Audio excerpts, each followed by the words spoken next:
These are just a few of the almost 500,000 children in U.S. foster care. Will I ever be enough to be loved? I have a dream. This time, someone wanted me and I didn't have to say goodbye. The Bible speaks of these children and the answer to their needs. Religion that God our Father accepts as pure and faultless is this: to look after orphans and widows in their distress. Here in Colorado, the faith community is answering the biblical call to care for orphans by connecting children in the state's foster care system with families within the local church who are interested in adoption or foster care. Sharon Ford oversees adoption and foster care services for Colorado's Department of Human Services. We try to reach out to their relatives. Sometimes relatives aren't equipped to provide that safety net for their loved ones, and so we bring them into foster care. So these two young people. In 2004, that included nearly 900 children and teenagers.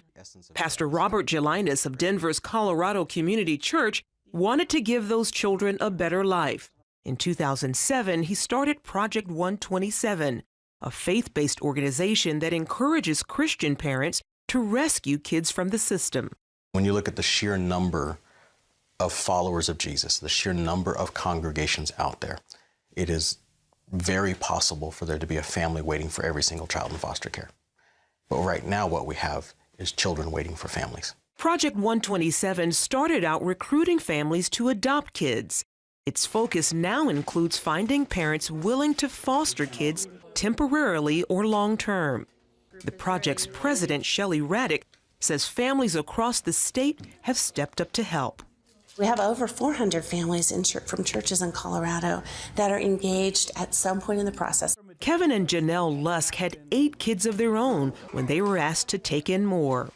We were challenged by Project 127 to consider obeying the word that says, true religion is to minister to widows and orphans in their need. Okay, feet to faith is, what's that look like? They need those little pieces that they have not gotten. Yeah. So, and part of that is that unconditional acceptance and love and playfulness and life-giving that a family can give, not always perfectly, believe me, but we can give a piece, a taste of how God has designed it to be. Bus, bus, bus, bus, bus. The Brannon family now uses this school bus to get around after opening their hearts and home to foster kids. Right now we have 8 children. We have 4 biological or homegrown, is what we call them, 2 handpicked, which were foster adopt, and then right now we have 2 foster children. Oh my gosh, you're getting so big. How'd you grow so fast? I'm 6. Biological son Zach enjoys having new siblings from time to time. I love them with all my heart. We have great times together, and we just feel great. Jonathan Good calls on the body of Christ to engage in orphan care in his film, Faultless. He also highlights the problem of finding homes for older foster kids who are often overlooked. Some of us have got to start saying, we will care for you no matter how hard it is, because we think that Christ is worth it and because we think you are worth it. Worth it, but not always easy. That's why many believe the church is the answer. Churches are used to dealing with crisis, used to trying to help families deal with whatever issues that they're facing.